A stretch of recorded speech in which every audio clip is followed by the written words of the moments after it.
malam teman-teman, selamat berjumpa lagi dengan saya Yudo di IG Live VA Online bareng Alkitab. Hari ini hari Senin, tanggal 28 Juli 2025.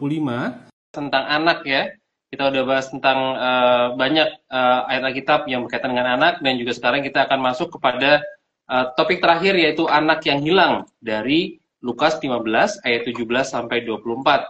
Nah teman-teman silakan kamu buka Alkitabnya, teman-teman baca kitabnya ya. Untuk kita sebentar lagi akan bersama-sama dengan Kak Roma dan juga kedua guest kita, Kak Marvin dan juga Kak Nenti. Ini Kak Marvin sudah datang. Selamat malam Kak Marvin. Malam Kak Yudo. Silakan buka Alkitabnya teman-teman ya. Berikan jempol kalau teman-teman sudah buka Alkitab dan juga baca. Dan juga ini pasti teman-teman juga sudah familiar banget ya. Di Lukas 15 ayat 17 dan 24 ini kita bicara tentang perumpamaan anak yang hilang gitu ya. Tentang anak yang hilang. Nanti kita akan bersama dengan kedua guest kita untuk mendalami perumpamaan ini. Kak Roma sudah hadir, selamat malam Kak Roma. Halo Kak Yudo, selamat malam juga untuk teman-teman Ayo PA, selamat malam Pak Marvin. Selamat malam. Malam. Kayaknya semangat banget nih Kak Roma ini ya. Iya, semangat karena ayat hari ini juga sangat menarik sekali dan teman-teman pasti tahu seluruh ayatnya karena ini ayat yang sangat familiar ya. Iya. Oke, ini lagi sedang berusaha untuk mengundang Kak Nenti ya. Jadi teman-teman sekali lagi aku nggak capek-capek ngingetin teman-teman buka Alkitabnya, baca Alkitabnya dulu sebelum kita masuk nanti dalam penggalian bersama Kak Marvin dan juga Kak Nenti. Nah, Kak Marvin gimana persiapannya Kak sejauh ini? Ya persiapannya sejauh ini sih ya baik ya. Baca-baca merenungkan satu perikop yang sangat terkenal ya, yang Yesus ajarkan, itu sangat menarik sih memang. Iya, jadi Kak Marvin ini juga sebagai hamba Tuhan ya, jadi meluangkan waktu juga untuk kita belajar bersama-sama malam hari ini. Dan kita berhasil mengundang Kak Nenti. Selamat malam Kak Nenti. Selamat malam. Iya, ini lagi dicek apakah Kak Nenti sudah oke ya? Oke, dijempolin sama tim teknis. Jadi sudah oke, di tag live semua. Pasukannya bisa ngelihat juga, Kak Nenti juga Kak Marvin lagi live sekarang, jadi mereka juga pasti bisa ikut juga malam hari ini menggali Alkitab bersama dengan kita. Oke, silakan Kak Roma. Iya, malam hari ini teman-teman kita masih di dalam tema anak ya sepanjang bulan Juli dan ini mungkin penutup karena minggu depan kita sudah masuk Agustus dengan tema yang baru dan kita akan belajar satu topik tentang anak yang hilang dari Lukas 15 ayat 17 sampai 24. Nah, sekarang ini kita ada di dalam penggalian Alkitab namanya acara kita ya. Satu penggalian untuk kita bisa menggali firman Tuhan dari sudut pandang yang baru untuk menggali ayat-ayat yang terkenal. Makanya kita sering sebut sebagai ayat yang top Alkitab gitu ya. Dan dalam penggalian kita ini juga kita memakai metode namanya metode SABDA. Ini sama dengan nama Yayasan Lembaga Sabda, metode yang diciptakan oleh Sabda juga. Untuk anak-anak muda, orang percaya bisa belajar firman Tuhan dengan struktur, dengan metode, dengan cara yang benar dan juga relevan gitu ya. Jadi SKBDA ini singkatan dari Sima, Analisa, Belajar, Doa, dan juga Diskusi. Nah, kita akan kenalan dulu deh sama kedua tamu kita ya. SABDA terakhirnya aplikasi, karena kita mulai dari teks. Aplikasi. Jadi teman-teman silakan. Nanti sambil kita penggalian juga teman-teman silakan pelajari juga metode ini ya, supaya bisa dipakai di PA pribadi maupun dalam kelompok teman-teman. Oke, silakan Kak Roma. Ya, kita kenalan dulu dari Nenti, nanti ke Kak Marvin. Silakan dari Nenti dulu. Oke, selamat malam. Nama saya Nenti. Saya sekarang domisili di Semarang dan saya pelayanan di pemuritan. Seperti itu. Oke, kalau dari Pak Marvin? Ya, perkenalkan, selamat malam teman-teman semua. Nama saya Marvin, saya asalnya Bandung, dan saat ini melayani sebagai seorang pendeta di GRI Solo. Jadi tinggalnya di Solo, dekat dengan Sabda. Betul sekali, tetanggaan gitu ya. Ya, benar. Oke, dan ada saya Roma dan juga Kak Yudo yang akan memandu sebagai host dalam Alkitab pada malam hari ini ya. Oke, karena kita semua sudah saling kenalan, teman-teman juga kalau pengen kenalan bisa tulis aja di kolom komentar. Nah, kita akan mulai segera acara kita hari ini dalam doa. Saya minta Kak Yudo bisa membuka dalam doa. Ya, mari kita berdoa. Bapak Surgawi, terima kasih kami boleh dipersatukan dalam acara PA Online Alkitab malam hari ini, Tuhan. Kami ucap syukur Tuhan berikan kami teknologi dan juga Tuhan berikan kami waktu untuk bersama-sama menggali firman Tuhan, belajar, memperkaya satu sama lain dan juga yang pasti bertumbuh dalam kebenaran-Mu. Tuhan berkati kami, kedua guest kami, Kak Marvin dan juga Kak Nanti, hamba-Mu dan juga Kak Roma, dan juga teman-teman yang bersama-sama dengan kami menggali firman Tuhan tempat mereka masing-masing. Tuhan, kiranya Roh Kudus-Mu yang selalu hadir di segala tempat boleh menolong kami memahami firman Tuhan, menggali kebenarannya dan juga boleh hidup dalamnya. Terima kasih Tuhan Yesus, kami berdoa kiranya Tuhan menopang seluruh acara malam hari ini, device yang kami pakai, jaringan yang kami pakai, kiranya Tuhan topang dengan kuasa-Mu sehingga kami boleh menjalankan PA malam hari ini dengan lancar. Sekali lagi dalam nama Tuhan Yesus Kristus kami berdoa, haleluya, amin. Amin. Oke, teman-teman, sebelum kita akan membaca ayatnya dan juga akan masuk dalam langkah penggalian kita malam hari ini, kita akan sedikit overview ya dari teks yang akan kita gali khususnya untuk pasalnya. Nah, jadi sebenarnya kalau pasal ini tuh ngomongin tentang perumpamaan. Berbicara tentang perumpamaan di kitab-kitab Injil, khususnya Matius sampai Yohanes itu banyak sekali pengajaran Yesus yang berisi tentang perumpamaan ya, lebih dari 40, bahkan ada yang mengatakan lebih dari 50 gitu ya di perjanjian baru saja, belum di perjanjian lama gitu ya. Sebenarnya perumpamaan ini di Yesus pakai biasanya untuk bisa memudahkan pengajarannya kepada orang-orang yang saat itu ditemui. Makanya ada banyak perumpamaan seperti perumpamaan biji sesawi, perumpamaan harta yang terpendam, mutiara yang berharga, domba yang hilang, termasuk perumpamaan yang akan kita gali malam hari ini yaitu anak yang hilang gitu ya. Jadi perumpamaan ini adalah sebuah cerita yang menggunakan hal-hal yang sederhana yang ada di sekitar Yesus atau konteks saat itu untuk membandingkan biasanya dua hal yang sangat berhubungan antara sorga dan neraka atau ilalang dan gandum atau yang jahat dan yang baik gitu ya. Jadi perumpamaan-perumpamaan ini untuk menunjukkan cerita duniawi tetapi bermakna surgawi gitu ya. Dan perumpamaan yang seringkali dipakai Yesus itu berguna untuk melihat atau memperjelas kebenaran kepada orang yang mendengarnya, yang mau siap mendengarnya, tetapi akan menyembunyikan kebenaran kepada orang yang keras hati ya. Makanya ada beberapa juga ada ayat-ayat yang Yesus katakan ya, rahasia ini akan diterima oleh orang yang tahu dan pengen kenal tentang kerajaan surga, tetapi kepada mereka yang tidak mau mendengar akan disembunyikan dan mereka tidak akan bisa mendapatkan gitu ya. Jadi akan sangat membuka kebenaran kepada orang-orang yang siap untuk mendengarnya. Dan perumpamaan Yesus ini juga biasanya ditujukan supaya pendengar yang saat itu mendengar, yang mendapatkan pengajaran Yesus itu bisa refleksi gitu ya. Ketika mereka mendengar dengan cerita yang sederhana, dengan bahasa yang Yesus sampaikan, mereka akan ambil poin, oh ini dalam kehidupanku artinya seperti ini. Karena biasanya di akhir perumpamaan Yesus akan kasih tahu makna arti yang sesungguhnya gitu. Walaupun mungkin nanti satu ayat ada belasan ayat perumpamaan, tapi nggak semua itu. Biasanya inti-inti kebenaran yang disampaikan Yesus itu hanya satu atau mungkin lebih dari satu, tetapi nggak semua bisa disimbolkan walaupun banyak ceritanya tentang simbol-simbol. Ini bagus sekali karena Yesus sangat mengetahui pendengarnya, Yesus sangat mengetahui manusia yang suka cerita. Sampai sekarang juga orang-orang suka cerita, makanya Yesus kadang kasih banyak perumpamaan supaya mereka bisa mendengar dengan cepat dan mereka bisa mengerti, dan perumpamaan ini menjadi satu pengajaran yang baik bagi orang-orang yang saat itu. Nah, sekarang kita akan lihat overview dari Lukas pasal 15. Silakan Kak Yud. Iya, jadi latar belakang Lukas pasal 15 ini seperti Kak Rom bilang tadi, ini perumpamaan Tuhan Yesus yang Tuhan pakai untuk ngajarin orang-orang pendengarnya. Saat itu yang di Lukas 15 ini ada dua pihak. Yang pertama adalah orang-orang yang berdosa, para pungut cukai, orang-orang yang dianggap tidak mengikuti hukum Taurat gitu ya, apalagi pengkhianat gitu.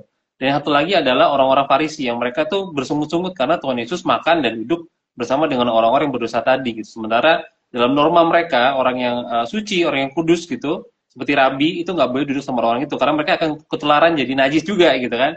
Nah, tapi di sini Tuhan Yesus akan menunjukkan kepada mereka satu bentuk satu kebenaran gitu ya, bahwa Tuhan tuh memiliki hati yang berbeda dengan mereka, penerapan yang berbeda dengan mereka gitu. Dan sini seperti tadi karakter perumpamaan itu nggak cuman naratif dan juga sederhana, tapi juga dia mengundang respons pribadi orang yang mendengarnya. Jadi ini akan teman-teman lihat di akhir dari pasal ini, bagaimana Tuhan tuh kayak pengen kasih tahu nih, dari dua pihak ini pelajaran apa yang bisa diambil dan juga bagaimana mereka harus memandang orang lain yang berada di pihak yang lain yang berbeda gitu ya.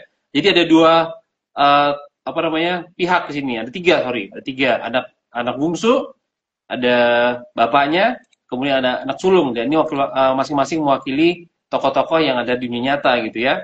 Dan juga di sini kita melihat ada banyak hal yang apa namanya terjadi di dalam struktur sosial mereka, yaitu kayak tadi aku bilang ini orang dua pihak yang sangat berseberangan gitu ya.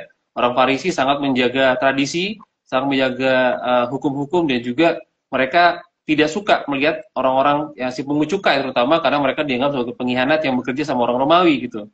Tapi di sini juga ada makna teologi juga yang memberitakan siapa Allah itu, bagaimana dia memandang orang berdosa, dan juga bagaimana orang berdosa harus hidup di hadapan Allah begitu. Nanti kita teman-teman bersama dengan Kak Marvin dan juga Kak Nenti, kita akan menggali isi hati Allah dan juga bagaimana kita sebagai orang berdosa itu hidup di dalam apa namanya jalan yang dipandang oleh Allah. Ya, jadi kita akan membaca firman Tuhan dari Lukas pasal 15 ayat yang ke-17 sampai 24.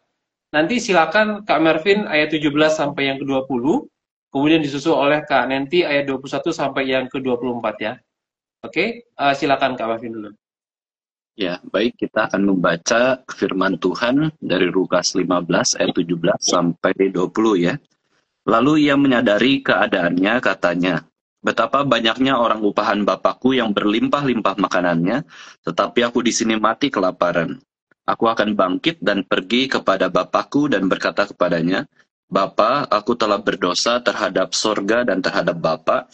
Aku tidak layak lagi disebutkan anak Bapa. Jadikanlah aku sebagai salah seorang upahan Bapa. Maka bangkitlah ia dan pergi kepada bapaknya. Ketika ia masih jauh, ayahnya telah melihatnya, lalu tergeraklah hatinya oleh belas kasihan. Ayahnya itu berlari mendapatkan dia, lalu merangkul dan mencium dia. Ya. Lukas 20 ayat pasal 15 ayat 21 sampai 24. Kata anak itu kepadanya, Bapa, aku telah berdosa terhadap sorga dan terhadap Bapa.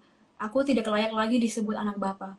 Tetapi ayah kata kepada hamba-hambanya, lekaslah bawa kemari jubah yang terbaik, pakaikanlah itu kepadanya, dan kenakanlah cincin pada jarinya dan sepatu pada kakinya.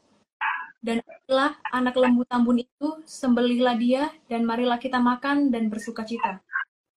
Sebab anakku ini telah mati dan menjadi hidup kembali. Ia telah hilang dan didapat kembali.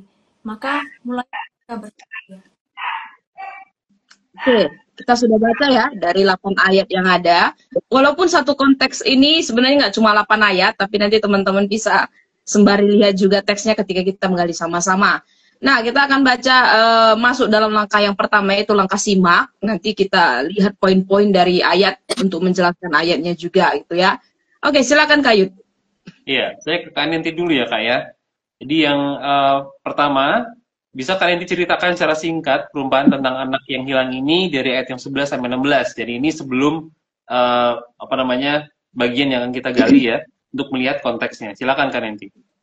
Oke, jadi dari Lukas 15 ayat yang ke-11 sampai 16 ini mengisahkan ada seorang ayah yang memiliki 2 anak lelaki.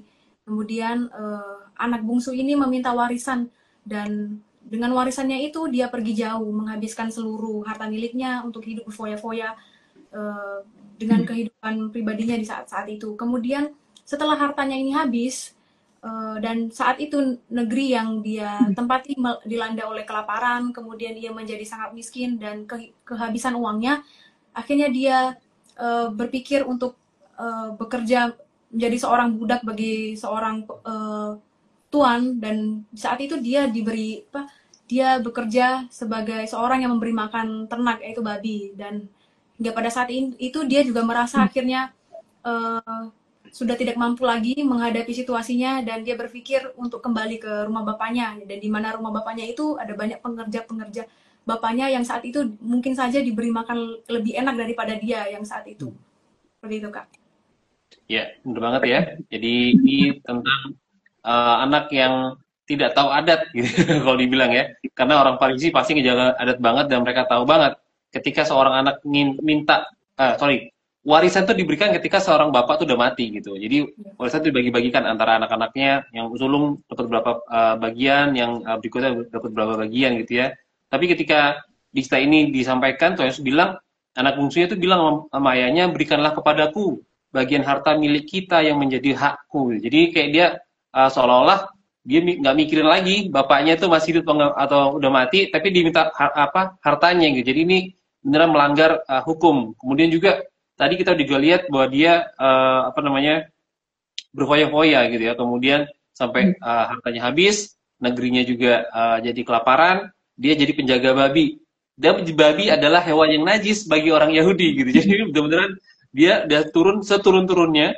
Kemudian sampai dia ingin makan makanan babi, tapi nggak ada yang ngasih kepada dia gitu. Jadi beneran ini adalah orang yang dari hero to zero kalau bilang gitu ya, karena dia dari atas, kemudian jatuh ke bawah dan jatuh ke bawah lagi. Dan sinilah kita memulai penggalian kita malam hari ini. Oke, silakan Kak Roma berikutnya. Iya, kita akan mulai dari ayat 17 ya. Apa yang disadari si anak bungsu ini ketika ia mulai berpikir untuk kembali ke rumah ayahnya? Silakan dari Kak Marvin. Ya, dari ayat 17 ini sebenarnya ini suatu pemahaman yang sangat penting ya di dalam pengenalan kita tentang diri kita. Si anak bungsu ini di dalam kondisi yang menderita, akhirnya Tuhan anugerahkan suatu kesadaran tentang kerohanian dia atau kondisi keadaan dia yang dia alami ya secara terlihat seperti itu ya. Ini sangat penting untuk bisa akhirnya juga bisa mengakui setiap hal yang terjadi dalam sekitar kita. Lalu dia mengatakan ya bahwa begitu banyak orang upahan Bapakku yang berlimpah-limpah makanannya, tetapi aku di sini mati kelaparan. Jadi dia lihat situasi, kondisi keadaannya tuh berbeda jauh dengan apa yang dialami oleh orang upahan. Padahal dia adalah anaknya dari bapak dia sendiri, tapi ternyata lebih buruk keadaannya. Nah di situ dia menyadari kondisinya ya. Oke, ya jadi dia menyadari ya, bahkan dia memakai kata yang menurut saya berlebihan di sini, dikatakan aku mati kelaparan ya, walaupun secara fisik belum mati gitu ya, tapi betapa dia sangat kelaparan saat itu sampai makan makanan babi, dan dia katakan aku ini mati kelaparan gitu ya, karena sedang melihat dirinya lebih hancur, lebih buruk dibanding orang upahan yang saat itu udah rendah di kalangan bapaknya, dan dia lebih rendah lagi dari orang upahan itu gitu. Jadi satu frasa yang cukup berlebihan, tapi itu untuk di sini dia bisa menjelaskan bagaimana dirinya yang sangat hancur-hancurnya saat itu ketika dia jauh dari bapaknya dan menghabiskan seluruh hartanya. Nah ini ada satu tanggapan dari teman kita yang sudah bergabung juga hari ini, dari Kak Nani. Setuju, warisan tidak diberikan saat ayahnya masih hidup. Nah, kalau yang masih hidup itu sama saja kayak bilang, saya lebih butuh duitmu daripada kehadiranmu. Iya, bahkan ada beberapa yang berpendapat bahwa warisan itu sebenarnya bukan untuk dijual gitu ya, apalagi dalam kalangan tradisi Yahudi gitu ya. Bukan untuk dijual, tapi untuk diteruskan di dalam keluarga gitu. Tapi dia beraninya menjualnya, dan kabur itu adalah salah satu hal yang dibuatnya supaya mungkin dia nggak dikejar gitu ya. Karena sebenarnya dalam tradisi Yahudi warisan itu tidak bisa dijual itu. Oke, silakan lanjut Kak Yud.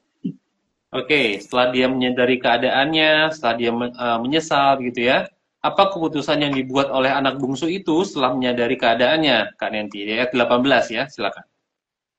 Oke, dari ayat ke-18 kita bisa menyadari ada 3 keputusan penting ya, yang akhirnya diambil oleh si anak bungsu. Yang pertama, ia bangkit. Ya, dalam hal ini ia bekerja aktif ya, ada tindakan aktif yaitu bangkit, kemudian ia pergi menemui bapaknya. Dan yang selanjutnya ia berkata kepada bapaknya, atau dengan kata lain ia mengakui segala dosanya kepada bapaknya. Seperti itu, Kak. Ya, jadi masih rencana ya ini ya.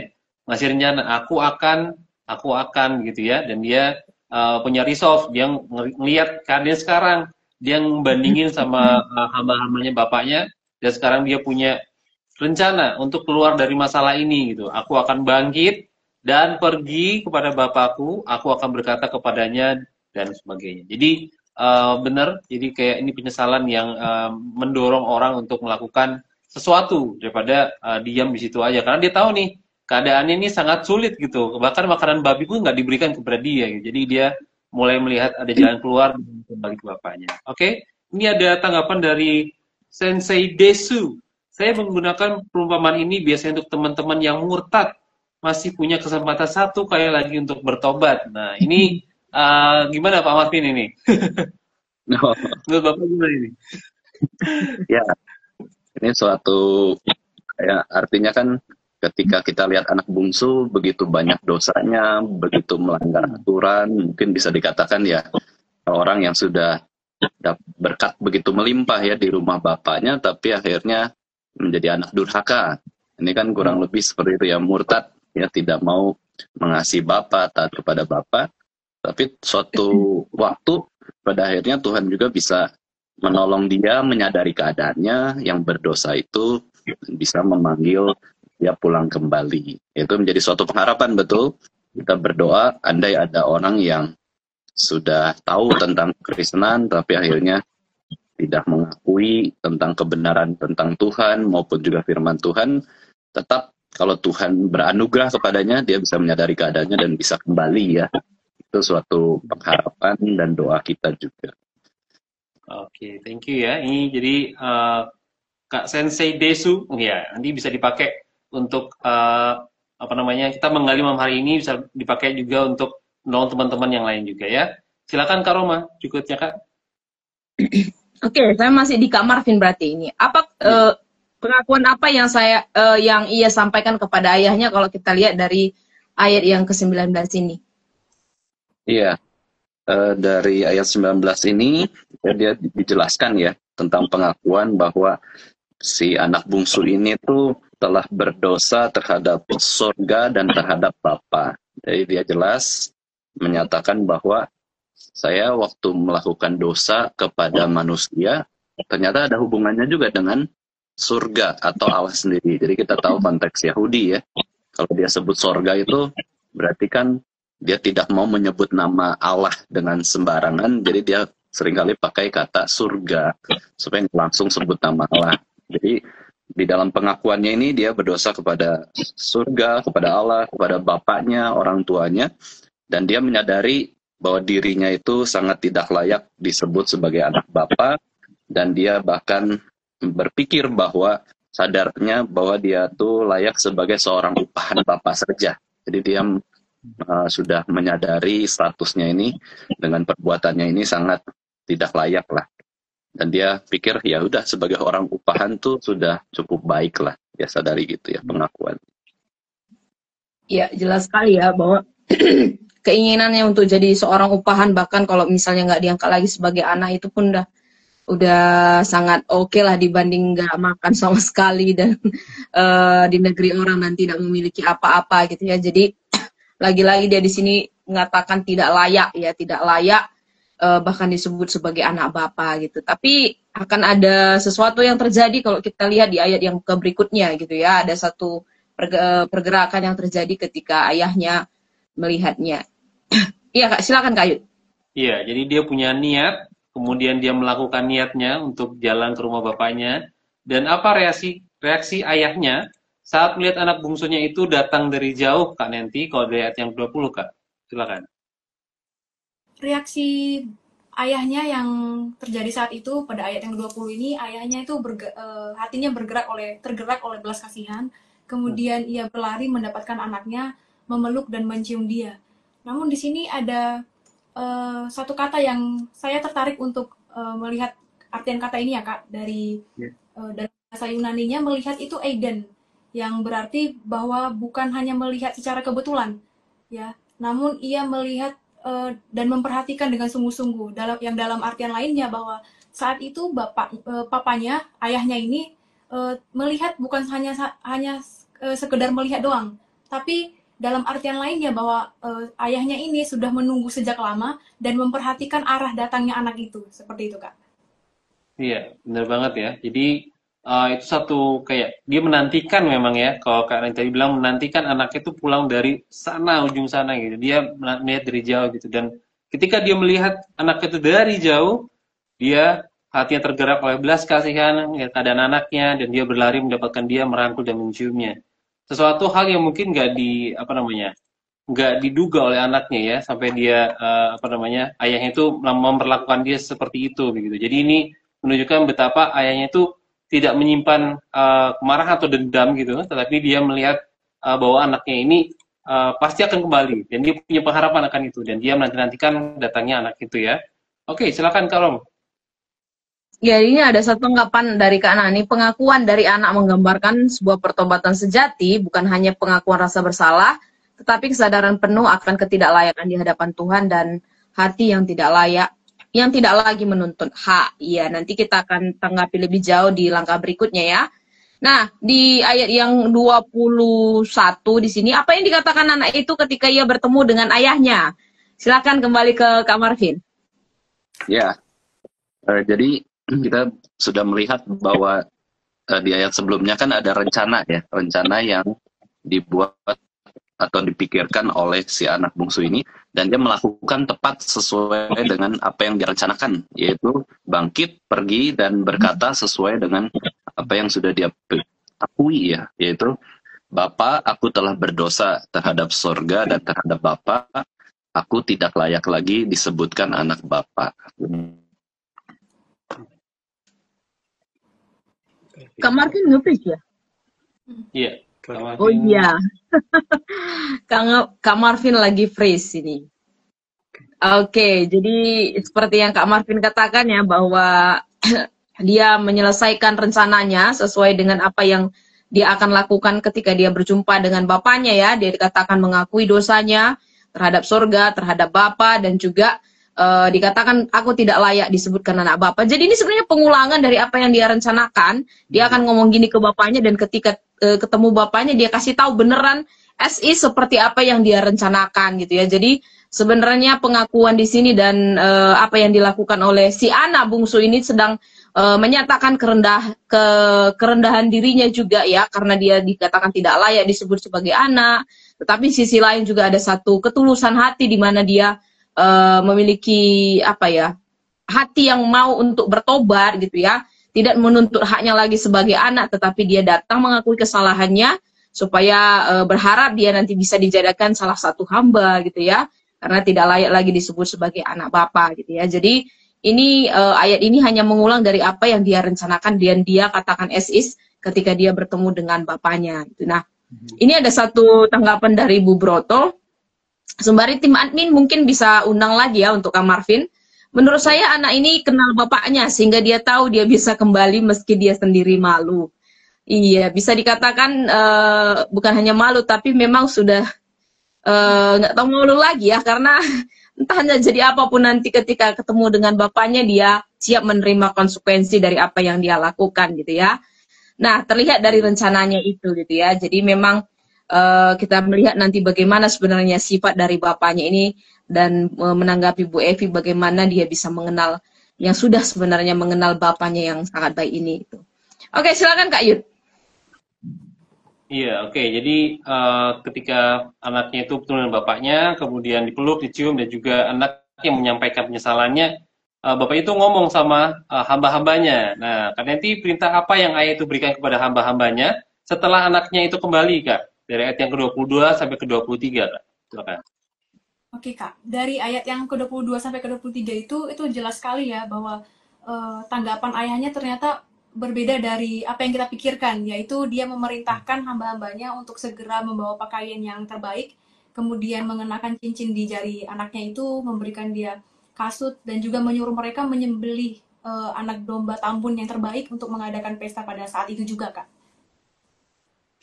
Iya, jadi bukan hanya apa namanya, dia menerima anaknya, memeluk, tapi juga dia memperlengkapi kembali gitu kan, membawa kembali anaknya ke dalam keluarganya. Kalau di sini dibilang kasih jubah yang terbaik, pakaikan kepadanya. Jadi anak itu bukan suruh pakai sendiri gitu ya, dipakein gitu sama hamba-hambanya. Kemudian kenakanlah cincin pada jarinya, kemudian sepatu pada kaki. Jadi anak ini sebenarnya pulang nggak bawa apa-apa gitu, nggak bawa jubah, nggak bawa sepatu, nggak bawa apa-apa gitu. Sampai akhirnya ketika dia datang, kemudian diperlengkapi dengan segala hal yang dipunya gitu ya. Kemudian mengambil lembu tambun, yang biasanya ini dipakai untuk pesta, lembu yang sengaja dibuat gemuk gitu untuk dipakai buat pesta gitu. Kemudian disembelih dan kemudian marilah kita makan dan bersuka cita. Jadi nggak cuman keluarga ini doang gitu, tapi dia ngajakin juga hamba-hambanya untuk makan bersama-sama dan bersuka cita karena anak ini sudah kembali. Oke, jadi ini Pak Marvin, infonya adalah device-nya overheat. Sudah kembali Pak Marvin? Iya, maaf. Iya. Kepanasan HP-nya. Oke. Iya, kadang memang begitu. Iya. Iya. Oke. Ya, kita coba Oke. akan lanjut Jadi dulu ya kita- ke langkah berikutnya. Sorry, agak delay kayaknya. Oke, jadi kita akan masuk ke bagian kedua, Bagian kedua, bagian analisa, giliran saya yang kayak gini. Ya, Kita oke, akan meneliti silakan. lebih dalam dari teks yang sudah kita baca ya. Saya akan ke Pak Marvin kalau gitu ya. Pak Marvin, anak itu berkata bahwa ia telah berdosa terhadap surga dan terhadap Bapa. Nah, apa ini maksudnya nih Pak? Oh iya, tadi ini bagian saya juga disimak ya. Ternyata saya sudah lanjut ke analisa.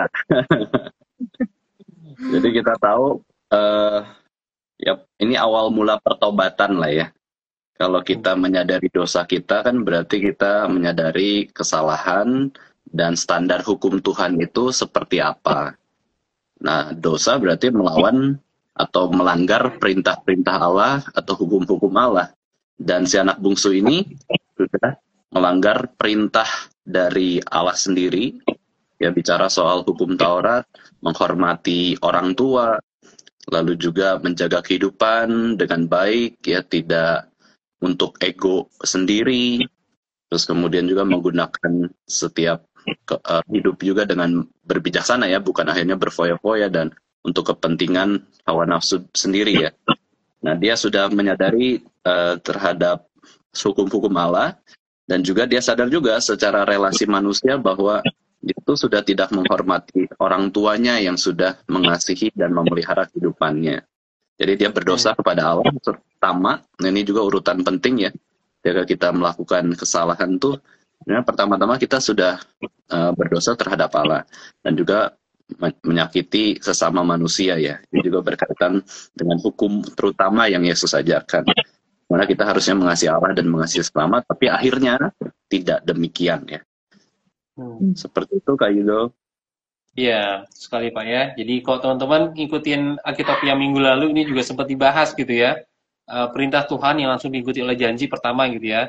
Jadi ini dilakukan oleh si anak bungsu, kemudian dia karena keadaannya tadi dia menyesal sampai dia mengakui bahwa dia sudah melanggar ketetapan Allah, perintah Allah ya. Dia berdosa terhadap surga dan juga terhadap Bapaknya. Tadi benar banget waktu Pak Marvin bilang tadi, ini sebenarnya bukan hanya kepada surga doang, tapi juga relasi antar anggota keluarga ya, bagi dengan ayahnya itu sempat terputus begitu, dan itu menyakitkan gitu. Jadi dia pergi dengan bawa harta bapaknya, dia foya-foya, kemudian dia kembali dalam keadaan yang seperti itu, bukan suatu hal yang membawa kehormatan bagi keluarga, tapi justru sebaliknya begitu ya. Oke, silakan Kak Roma untuk yang berikutnya Kak. Nah, karena tadi kita ngomongin ini masih dalam perumpamaan ya, dan kadang berisi beberapa simbolik. Apa nih arti simbolik dari pakaian, cincin, dan kasut atau sepatu yang diberikan kepada anak bungsu kalau dilihat ayat-ayat yang terakhir tadi? Silakan dari Kak Nenti. Oke Kak, dari ayat yang ke-22 ini terdapat 3 aksesoris ya, yang ternyata aksesoris ini bukan hanya sekedar aksesoris, simbol pemulihan yang terdapat di dalamnya. Yang pertama ada pakaian yang terbaik. Pakaian yang terbaik ini melambangkan pemulihan martabat dan kesucian. Kalau dalam Alkitab itu seringkali digambarkan sebagai pakaian kebenaran. Contohnya dalam Yesaya 61 ayat 10. Itu tuh tentang memulihkan martabat si anak ini, kesucian si anak ini terhadap si bapa. Kemudian aksesoris kedua itu ada cincin, ya, memakaikan cincin pada jarinya. Itu juga ternyata bukan hanya sekedar aksesoris, namun juga menunjukkan simbol otoritas dan kehormatan, ya, kepercayaan. Yang pada zaman dulu cincin itu dimateraikan menandakan bahwa seseorang ini memiliki kuasa yang mewakili keluarga saat itu. Jadi cincin dalam hal ini itu dinyatakan papanya, dinyatakan ayahnya sebagai pengembalian otoritas kehormatan di dalam keluarga itu sendiri, Kak. Kemudian yang terakhir ada kasut pada kakinya. Nah, jadi faktanya ternyata bahwa zaman dulu itu bahwa orang-orang yang belum merdeka atau budak tidak memakai kasut. Nah, jadi kasut di dalam cerita ini, di dalam kisah ini menyatakan bahwa ada status pembebasan bahwa si anak tadi yang awalnya tidak memakai kasut, yang adalah seorang budak di rumah tuan pemilik babi tersebut, sekarang dia sudah menjadi orang yang bebas dan dipakaikan kasut oleh papanya, seperti itu, Kak. Oke, ya jadi sebenarnya lambang-lambang di sini dari beberapa aksesoris yang ditunjukkan itu berbicara tentang kemuliaan, tentang kehormatan, tentang otoritas dan juga tentang kasih gitu ya, bagaimana Bapak sudah mengangkat kembali dia sebagai punya status yang baru ya sebagai anak. Bahkan sebenarnya kalau kita lihat di bagian berikutnya bukan hanya 3 ini saja, walaupun ini mewakili ya. Dikatakan sang bapak juga menyembelih lembu tambun. Ini juga berbicara tentang bagaimana penyambutan gitu ya, kemeriahan yang diberikan kepada anak yang sudah kembali di ayat yang ke-24 gitu ya. Jadi betapa kita lihat Allah di sini dari karakternya gitu ya, menyampaikan arti-arti simbolik yang ada gitu ya, bahwa dia menyambut ketika anak yang hilang itu bisa kembali kepada Bapa gitu. Nah, ini kita lanjutkan di bagian berikutnya ya. Masih di dalam analisa, ada satu pertanyaan berikutnya lagi dari Kak Yudo. Iya. Kak Marvin, mengapa bapaknya berkata bahwa anaknya telah mati dan menjadi hidup kembali? Ini diulang di ayat 24 dan juga ayat 32 ya, berarti ini penting nih. Kenapa nih, Kak? Iya, jadi ini menggambarkan suatu kondisi rohani ya. Jadi sebenarnya kan anaknya masih hidup, cuman kan pergi jauh. Nah itu berarti ada suatu hal yang terjadi dalam relasi mereka. Nah, kalau kita menggambarkan kondisi rohani seorang yang sudah berdosa kan mati. Alkitab pun mengatakan upah dosa kan maut. Itu bicara soal keterpisahan relasi dengan Allah. Itu kan dosa ya. Dan di sini juga kita melihat bahwa si anak ini sudah terpisah relasinya dengan si bapak, kan sudah menjadi anak durhaka, sudah berdosa lah, sudah tidak hormat kepada bapak. Tetapi pada akhirnya di dalam anugerah Tuhan dia boleh hidup kembali. Ya, berarti menjalin relasi lagi, ada perdamaian dari relasi tersebut yang sudah rusak, dan juga ada pengampunan dari bapak yang menolong anak ini bisa datang kembali bersekutu lagi dengan si bapak ya. Jadi ini penggambaran sebenarnya sudah masuk ke hal yang rohani. Si anak ini mati karena pelanggarannya, tetapi karena anugerah pengampunan dari si bapak, juga anak ini bisa hidup kembali. Bisa saja kan mungkin si anak ini mau datang kembali kepada bapak, tapi kalau bapaknya tidak menyambutnya pun relasi mereka tetap terputuskan, terpisah, mati ya. Nah, ini di sini kita lihat respon Bapak sangat mengasihi dan mengampuni dia ya, memeluk dan memulihkan relasi status anak tersebut. Iya, jadi kalau aku melihat tadi waktu bahas tentang bapaknya melihat dari jauh itu kayak sebenarnya ketika anaknya sudah menyesal, sebenarnya saat itu sebelum itu pun sebenarnya bapaknya sudah mengampuni dia, sudah berharap dia kembali begitu kali ya. Jadi kayak sebelum orang ini mau kembali, kemudian tadi punya niat, sebelum dia berjalan pulang bahkan bapaknya itu punya rasa mengampuni, rasa ingin dia kembali, dan juga itu satu keinginan untuk supaya dia berdamai dengan anaknya gitu. Dan itu inisiatifnya berasal dari bapaknya dulu gitu, bahkan sebelum anaknya mulai gitu. Jadi aku pikir ini dalam banget untuk kita mengerti gitu ya. Dan kita sekarang akan masuk ke bagian yang ketiga, teman-teman, belajar atau kesimpulan. Untuk teman-teman yang bergabung, silakan juga berikan pertanyaan dan juga tanggapan teman-teman juga ya. Oke, saya akan kembali ke Kak Nenti ya. Kak Nenti bisa keras sedikit nanti ya Kak ya. Oke, bagian yang ketiga, nomor 1, pelajaran apa yang Kak Nenti dapetin dari si anak bungsu, dan bagaimana dengan si anak sulung dari bacaan ini? Silakan Kak Nenti. Oke, dari bacaan ini saya pribadi mendapatkan pelajaran penting ya. Yang pertama bahwa eh, adanya gerakan aktif buat kita ketika kita jatuh dalam dosa. Jadi segera menyadari seperti yang dilakukan oleh anak bungsu ini. Dia bertobat, kemudian dengan kerendahan hati dia datang mengakui kesalahannya. Jadi tidak menunggu lama ketika dia sudah mulai mengetahui, ya, menyadari kesalahannya.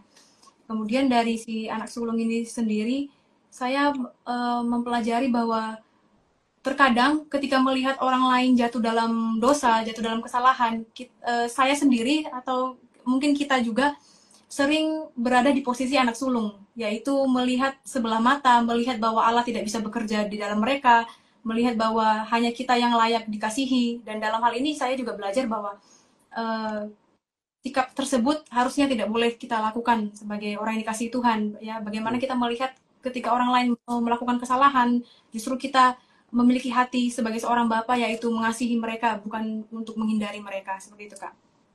Iya, benar banget ya. Jadi ini dua pihak yang sebenarnya disinggung oleh Tuhan Yesus dalam perumpamaan tadi ya. Si anak bungsu bisa aja kita bisa bilang itu orang-orang yang berdosa, pungut cukai, sedangkan anak sulung orang Farisi yang sebenarnya dekat sama bapaknya, di rumah bapaknya, bekerja di rumah bapaknya, tapi dia merasa jauh, hatinya jauh dari bapak gitu. Teman-teman bisa baca reaksi dia ketika mendengar sorak-sorai gitu, ketika ada pesta bahwa adiknya udah pulang, sampai dia kalau tanda orang-orang Solo bilang tanda kutip ya mutung gitu ya, dia nggak mau masuk, dia nggak mau ikut serta gitu karena dia merasa bahwa ayahnya nggak adil gitu. Jadi kita melihat di sini ada dua sikap atau dua pihak gitu ya. Yang satunya udah tahu diri, dia tahu diri siapa dia melakukan kesalahan, dia tahu dia berdosa terhadap surga dan terhadap bapaknya, dan dia datang dengan kerendahan hati. Kemudian satu lagi dia merasa layak. Ya, dia merasa layak gitu, dan dia tidak bersukacita ketika adiknya yang bersalah itu pulang kembali kepada ayahnya. Oke, ini ada tanggapan dari Kak Nani Bentul, pengakuan dari anak. Oh, ini tadi sudah. Nah, ini menariknya, anak itu bahkan belum sempat selesaikan kalimatnya yang jadikan aku upahan, tetapi sang ayah langsung menginterupsi dan menyambut anaknya dengan sukacita. Oh, ini yang tadi ya. Nah, ini kalau dramatik, dibuat drama itu dramatik banget gitu. Jadi ketika dia sudah buat rencana akan ngomong gini.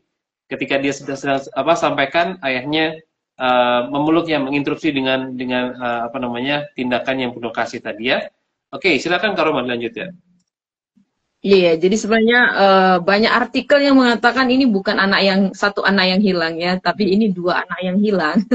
Yang satu hilang di negeri yang jauh, yang satu hilang di rumah sendiri gitu ya. Dan dari sini kita tadi belajar tentang anak yang sulung, dan juga ternyata ada juga pelajaran rohani yang bisa kita dapatkan dari anak yang sulung dan anak yang bungsu gitu. Nah, ini nih yang seringkali jadi pergolakan juga gitu ya, karena merasa pemeran utamanya itu anak yang bungsu gitu ya. Tapi sebenarnya siapa sih yang menjadi tokoh utama dari kisah si anak yang hilang ini? Silakan Kak Marvin. Ya, jadi kita bisa melihat sebenarnya yang tokoh utama bukan anak bungsu ataupun anak sulung, melainkan adalah bapak ya. Bapak yang penuh kasih, penuh pengampunan, belas kasihan kepada anaknya. Dan di sini diajarkan tentang karakter Allah sendiri. Jadi, kalau kita mau berpikir ya, lebih penting Allah atau manusia? Ya jelaslah Allah kan, benar, Allah pencipta dan juga Allah pribadi yang tertinggi dalam seluruh dunia. Dan di sini kita melihat bahwa Allah ini meskipun sudah di dalam posisi yang begitu tinggi, tapi dia mau mengasihi manusia ciptaannya yang sudah jatuh dalam dosa. Dua-duanya sih berdosa, anak bungsu dan anak sulung, tetapi kita bisa melihat anak bungsu ini datang menyadari keadaannya, dia sudah berdosa, dan ya sedikit singgung, anak bungsu ini kan dosanya adalah tidak taat aturan. Tetapi kalau anak sulung dosanya apa? Dia merasa sudah taat aturan dan itu bisa membenarkan hidupnya atau menyelamatkan hidupnya. Jadi sama-sama berdosa, dan mereka tidak mengenal hati Bapa sebenarnya. Dan pada akhirnya si anak bungsu ini mengenal hati Bapa yang penuh kasih itu. dan dia juga mau untuk taat lah. Tapi si anak sulung kan pada akhirnya dia tidak diceritakan ya respon ketaatannya atau perubahan hidupnya seperti apa. Jadi tokoh utama tetap bapak ya, yang mencari orang yang terhilang. Nah, orang yang terhilang kan sebenarnya di konteksnya adalah pemungut cukai, orang berdosa, dan juga orang Farisi dan ahli Taurat. Nah, Yesus cari semua orang untuk kembali kepada Dia. Amin. Iya, sama seperti respon dari Kak Nani di kolom komentar menanggapi juga. Tokoh utama di cerita ini bukan si anak bungsu yang kabur atau si anak sulung, tapi sang ayah. Ayah di sini menggambarkan bapak yang hatinya penuh dengan belas kasih. Iya, karena di awal ayat juga kita lihat ya, dia sebagai apa ya, dikatakan hadir di awal ayat, dia juga hadir di tengah-tengah ayat, bahkan di akhir cerita dari ayat gitu ya. Jadi sebenarnya dari pengulangan bapak-bapak ini tuh mengasumsikan bahwa, bukan hanya mengasumsikan, tapi memang benar dia adalah tokoh utama yang menggambarkan tentang Allah, dan karakter Allah yang penuh belas kasih kelihatan sekali kentara di konteks dari kisah anak-anak yang hilang ini tadi gitu. Oke, kita akan lanjutkan ke bagian berikutnya. Teman-teman di rumah juga masih sangat bisa untuk memberikan pertanyaan. Kalau misalnya ada yang bingung sehubungan dengan 7 ayat atau dalam konteks anak yang hilang ini, nanti silakan bisa ditanyakan di kolom komentar ya. Kita akan masuk ke langkah yang keempat, yaitu bagian diskusi dan juga doa. Silakan Kak. Ini masih saya ya. Oke, saya akan tanya ke Nanti kalau demikian ya. Apakah reaksi sang ayah menggambarkan karakter Allah dalam menerima orang berdosa yang bertobat?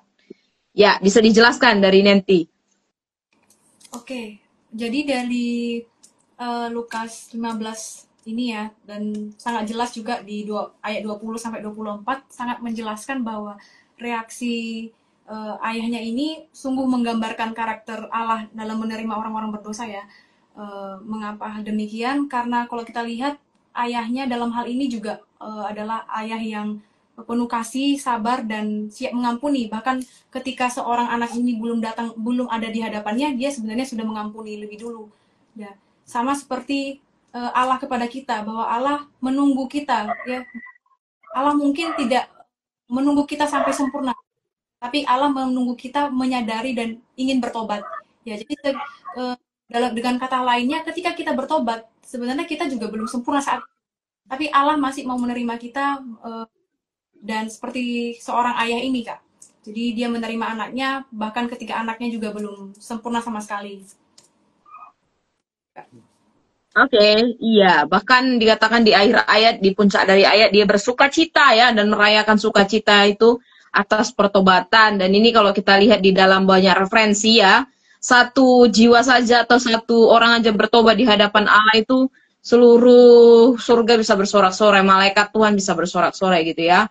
Jadi betapa Allah sangat bersuka cita ketika bisa melihat anaknya yang bertobat, dan dia sangat menerima tanpa hukuman, walaupun konsekuensi dari dosa itu ada gitu ya, tetapi kasih anugerahnya yang besar itu tadi bisa memulihkan hubungan yang rusak antara ayah dan anak, dan akhirnya bisa mendapatkan belas kasih dari Allah, dan Allah mengampuni sang anak gitu ya. Jadi sebenarnya kalau kita bisa simpulkan di bagian lain lagi, inti dari perumpamaan ini itu sebenarnya adalah inti dari Injil gitu ya, di mana kasih Allah yang tidak terbatas mampu mengampuni orang-orang yang berdosa dari segala penjuru, bahkan yang kelihatannya rohani seperti orang Farisi pun itu berdosa dan butuh pengampunan dari Allah gitu. Oke, silakan kalau ada tambahan mungkin dari Kak Yudo. Iya, ini lihat bahwa bapaknya itu menggambarkan karakter Allah adalah ketika dia, satunya ya, dia menantikan tanpa lelah gitu ya. Dia melihat dari jauh, kemudian dia mengharapkan anaknya untuk kembali. Itu ada banyak banget juga. Tadi ketika Roma bilang tuh ya, kayak bapak itu pengen banget supaya orang-orang berdosa itu kembali gitu. Orang-orang berdosa itu nggak binasa gitu, tapi mereka kembali dan juga selamatkan gitu ya. Oke, saya akan kepada Kak Marvin. Apakah kita benar-benar bisa percaya bahwa Allah akan menerima kita kembali tanpa syarat seperti yang sang ayah lakukan dalam perumpamaan ini, Kak? Silakan. Ya, Dari perumpamaan ini kita bisa lihat kan dosa anak bungsu tuh begitu parah lah. Ya, andai ada orang tua yang mengalami hal seperti ini, belum tentu responnya tuh seperti yang diceritakan di dalam perumpamaan yang Yesus jelaskan tentang Bapa yang penuh pengampunan ya. Tetapi dosa yang begitu parah, dosa yang begitu mengerikan di dalam relasi manusia itu pun ternyata ada solusi, tapi di dalam Tuhan, bukan di dalam manusia. Maka saya teringat dengan satu ayat di saya itu ya, sekalipun dosamu merah seperti kirmisi, akan menjadi putih seperti salju.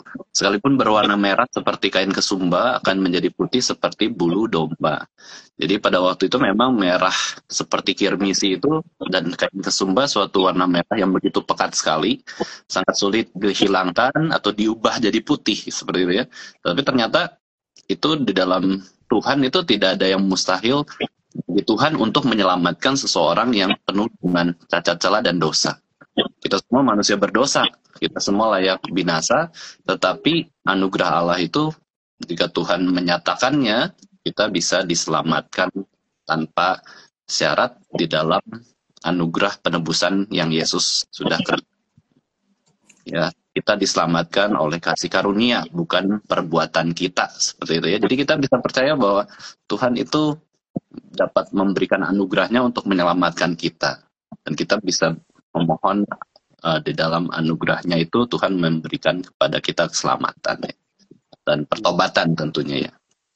Ya. Ya, itu sekali ya. Jadi kita percaya itu bahwa ketika kita menyesal pun itu sebenarnya karena kasih karunia Allah gitu. Ketika kita pengen berbalik pun itu karena kasih karunia Allah. Jadi ketika kita bilang tadi, misalnya ada orang bilang, oh dia kan kembali, dia kan pengen bertobat, karena itu dia bisa dapat gitu kan.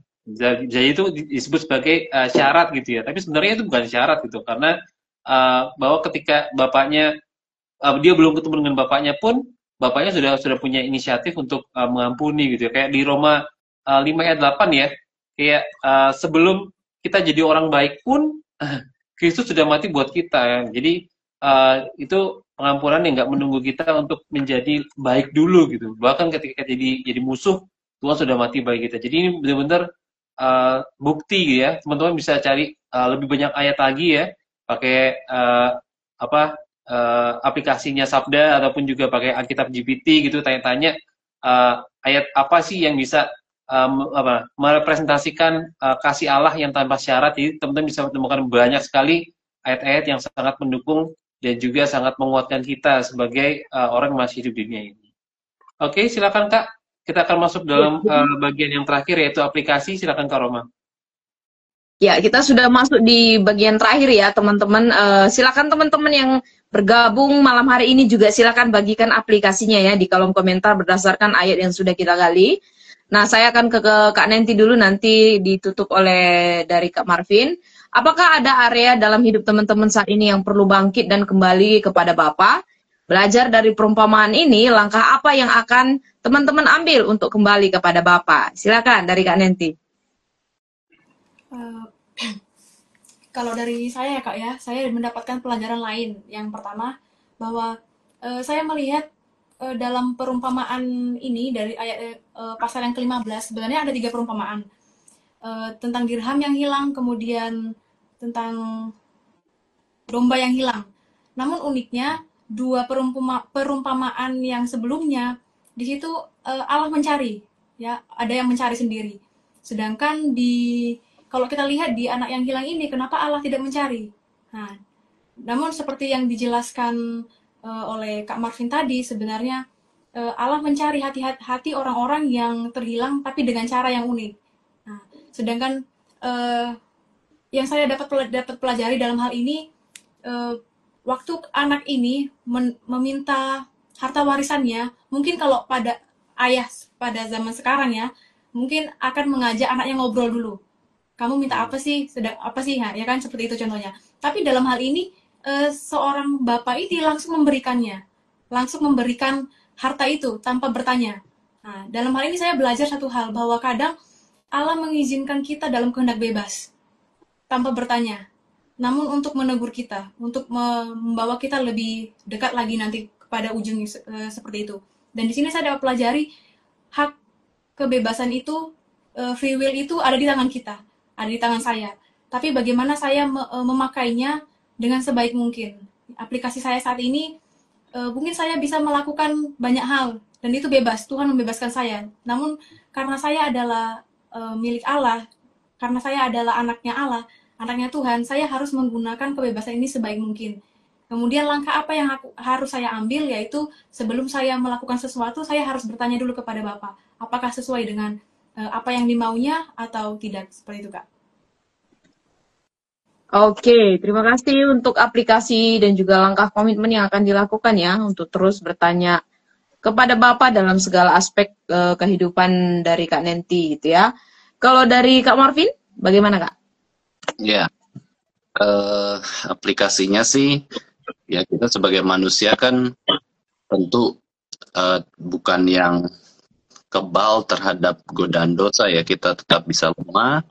Maka di dalam kondisi kita ini kita perlu terus memohon anugerah Tuhan dari Allah yang penuh kasih itu untuk bisa menyadari kondisi kita. Seperti anak bungsu tadi ya dijelaskan oleh Kak Yudo, memang anak bungsu bisa sadar tentang kondisinya yang terpuruk itu dan akhirnya mau datang kembali kepada Bapa. Itu kan semua karena kasih Bapa atau kasih anugerah Tuhan ya. Karena ada juga orang yang kondisinya terpuruk, nggak mau bertobat juga tetap kan. Ada yang lapar, ada yang berdosa di negeri yang jauh, tetapi akhirnya juga tidak sadar akan segala kondisinya itu. Jadi saya pikir kita perlu terus menyadari anugerah Tuhan dan kasih Tuhan yang begitu melimpah dalam hidup kita, dan mengingat terus tentang apa yang berinisiatif dalam kehidupan kita, baik untuk menyelamatkan hidup kita atau orang-orang berdosa, maupun juga untuk memberikan pertobatan. Semua itu dari Tuhan yang berinisiatif. Kita punya tanggung jawab untuk meresponi setiap anugerah Tuhan ya. Lalu langkah apa yang bisa kita peroleh atau lakukan untuk bisa terus kembali kepada Bapa adalah ya kita terus bertobat ya setiap hari. Ketika ada dosa kita sadari, kita minta ampun, kita bertobat sungguh-sungguh tidak mau melakukan lagi berdasarkan pertolongan Bapa itu sendiri atau pertolongan Roh Kudus ya. Jadi kita kalau berdosa sadar bertobat. Nah itu yang kita bisa lakukan dalam keseharian hidup kita. Lalu juga di dalam konteks perumpamaan ini kita bisa lihat jangan iri hati seperti anak sulung. Kita pun senang kalau ada orang yang mau bertobat meskipun dia orang yang begitu berdosa dulunya ya. Dan kita punya belas kasihan, kita bisa mengabarkan Injil juga kepada setiap orang karena kita sudah mendapatkan kasih Bapa begitu besar. Ya kita melihat orang itu ya ingin agar mereka pun bisa mengenal Allah seperti itu. Jadi tetap ya semangatlah untuk penginjilan ya, sebagai orang Kristen kan kita punya tanggung jawab itu. Oke, terima kasih Kak Marvin. Terima kasih juga Kak Nenti. Terima kasih juga untuk teman-teman, walaupun mungkin belum membagikan aplikasinya di kolom komentar gitu ya, tapi dari tanggapan-tanggapan yang diberikan tadi sudah sangat mengkayakan juga penggalian kita malam hari ini gitu ya. Jadi ini satu perumpamaan yang sangat bagus sekali dan kita sudah coba gali dari 8 ayat yang ada dan juga melihat konteks keseluruhan gitu ya.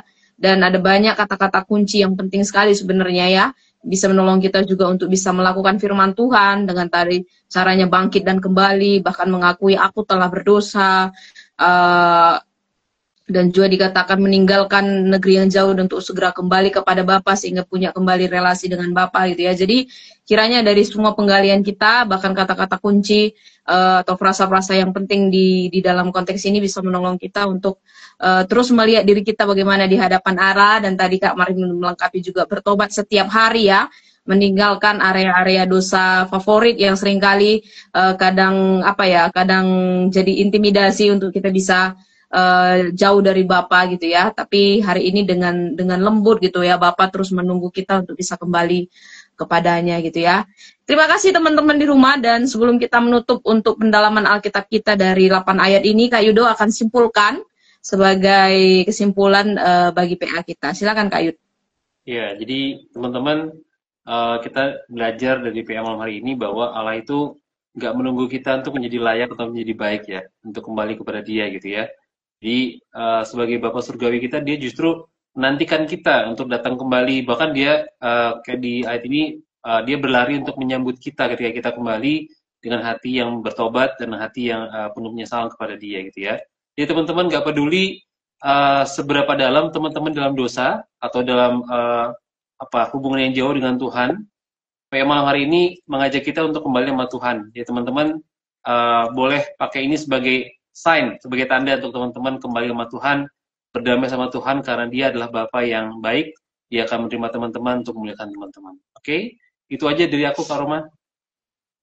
Oke, nah ini jadi penutup dari tema kita sepanjang bulan Juli dengan tema anak ya, dalam rangka memperingati Hari Anak Nasional. Kita akan tutup untuk serangkaian Alkitab kita malam hari ini. Saya minta kesediaan Kak Nenti bisa tutup dalam doa. Oke, kita satu dalam doa. Kami mengucap syukur Tuhan untuk kasih setia Tuhan, pertolongan perlindungan Tuhan. Kami boleh menyediakan hati dan pikiran kami untuk belajar kebenaran firman Tuhan dalam IUPA ini Tuhan. Kami rindu apapun yang boleh kami pelajari hari ini, malam hari ini, kami boleh mengambil bagian untuk melakukan kebenaran firman-Mu ya Tuhan.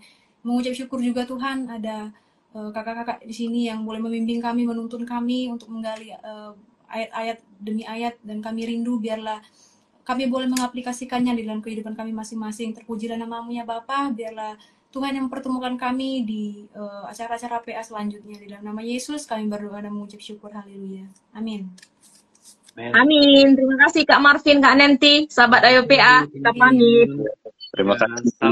Ayo PA. Bye-bye. Dan biarlah kita bukan lagi menjadi anak yang hilang, tetapi anak yang merdeka. Karena minggu depan kita sudah masuk di tema yang baru, yaitu kemerdekaan ya, dalam rangka juga kemerdekaan bangsa kita.